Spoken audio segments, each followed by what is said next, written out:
Homestaging, where we talk about all things homestaging. This video is going to be a little bit different from the ones that are on this page, at least slightly.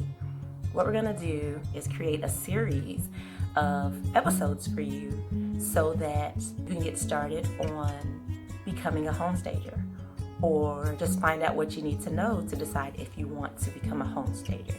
There's a boatload of information out there, so I know that there's a lot of useful tools for you to use. Don't just make this your one stop. Hopefully I can provide enough information for you to minimize the amount of times you have to go elsewhere to get information. Just so you know, this is not legal advice that I'm giving you in any of these videos. This is just some things that I personally have done to become a homestager, and hopefully it will help you as well. I have some info for you, so stay tuned.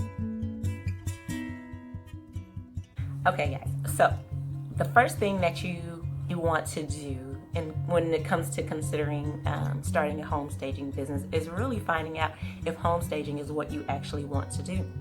There are so many avenues that you can take to become some sort of a design professional. You just got to figure out which one is the right one for you.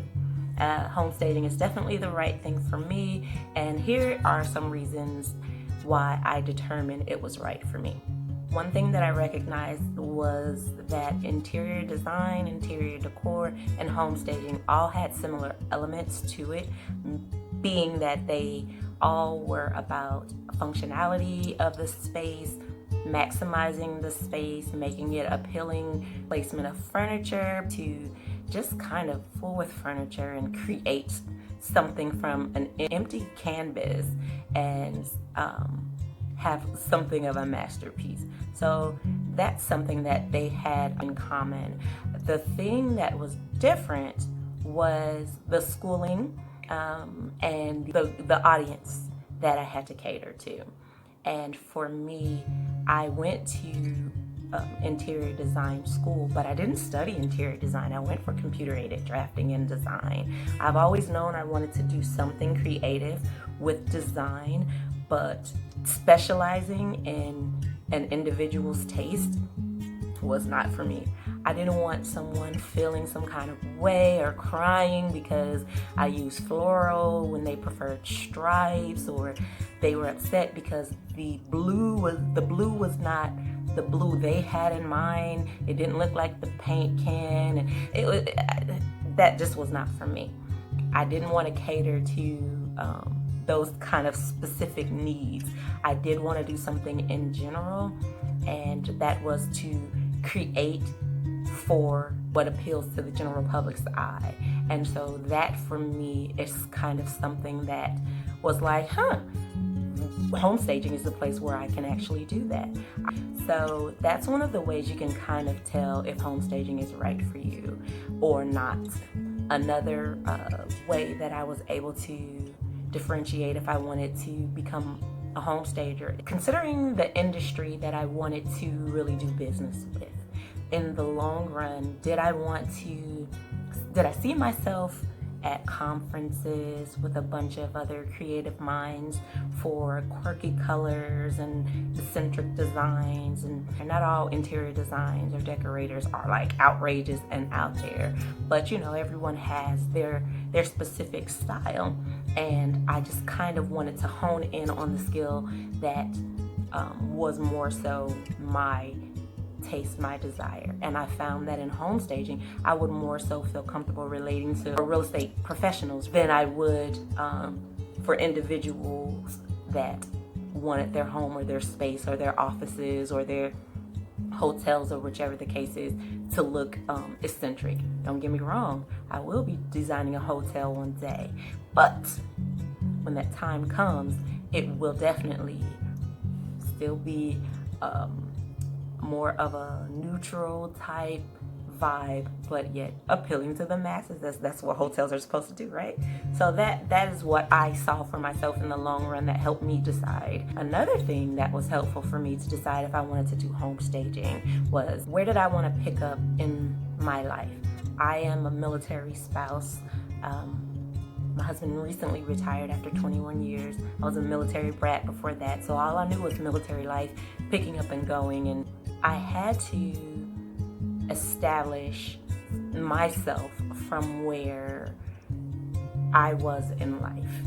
And I needed to decide, did I want to go back to school for more design to specialize in that particular thing? It's nothing wrong if you want to do it. It's nothing wrong if you don't want to do it. It's your personal preference. And I know interior design you need to have certain degrees and certain certifications and certain, I believe, continuing education units and things like that. Certain licenses. There's a lot to go into that, and I just wasn't ready to pick up that level of responsibility. Now, with that being said, there is a level of responsibility required for you in home staging, and most of that is more so ethical. And so you have to decide, what do you want to put the effort in to maximize your business, rather, and especially your brand. Like, what is it that makes you stand apart? Because home staging is not regulated. So if this is something that you're looking to do, then there are courses that you're probably going to want to get involved in, even if you don't have to. There are organizations that you probably want to sign up for to make sure that you look good and that someone is holding you accountable for. One of the top questions that people have about home staging is, do I have to be licensed and certified? You absolutely do not have to. That is going to change in the near future. Not sure how soon, but that is going to change. But in the meantime, it is not something that is mandatory to do. It is nothing you really even need to pay. You really can just wake up one morning and say, I want to be a home stager, and start your home staging process. I kind of did that. I did join an organization. I didn't love it. I did a lot of research on organizations, and I just didn't like what I was seeing. So I am independent. I am not with the organization. I'm not at all. My experience was bad, and I keep seeing bad experiences.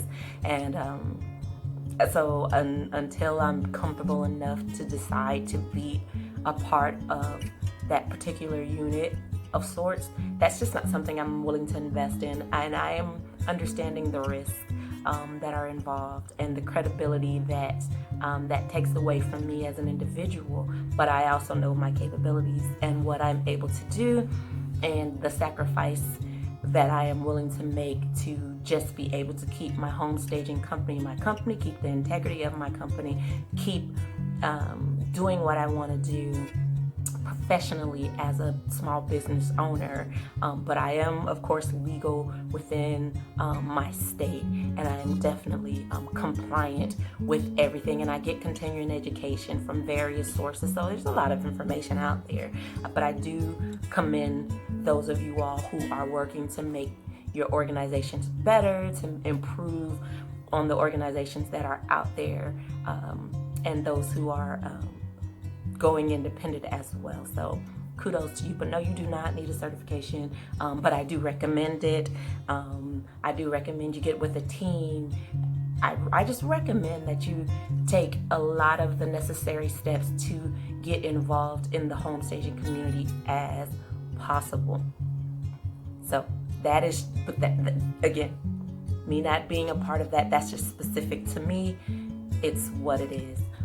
I know some will call it foolish, but it is, again, what it is. But getting out of the weeds, is home staging right for you?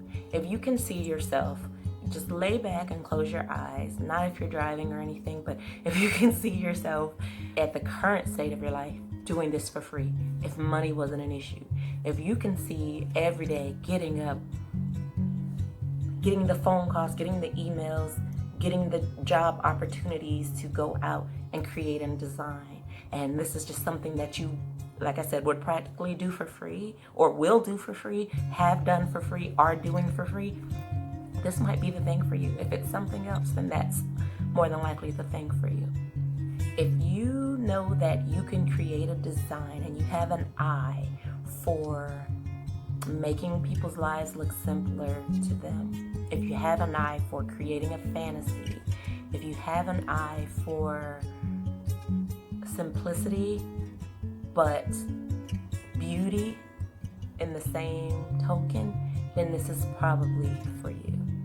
If you can't create a space where you want people to be okay with the simplicity of it, then that's probably not you. If you need them to see your individuality or your uniqueness, then design, decor, something of the sort might be best for you. That's all that I'm going to cover in this particular episode. So if this is you and you know after this video, or you knew before you even watched this video, that homestaging is for you and you want to know how to get started, stay tuned for the next video, because that is going to give you the information you need to make your first step, or at least the step that I took to get started in homestaging. So see you there.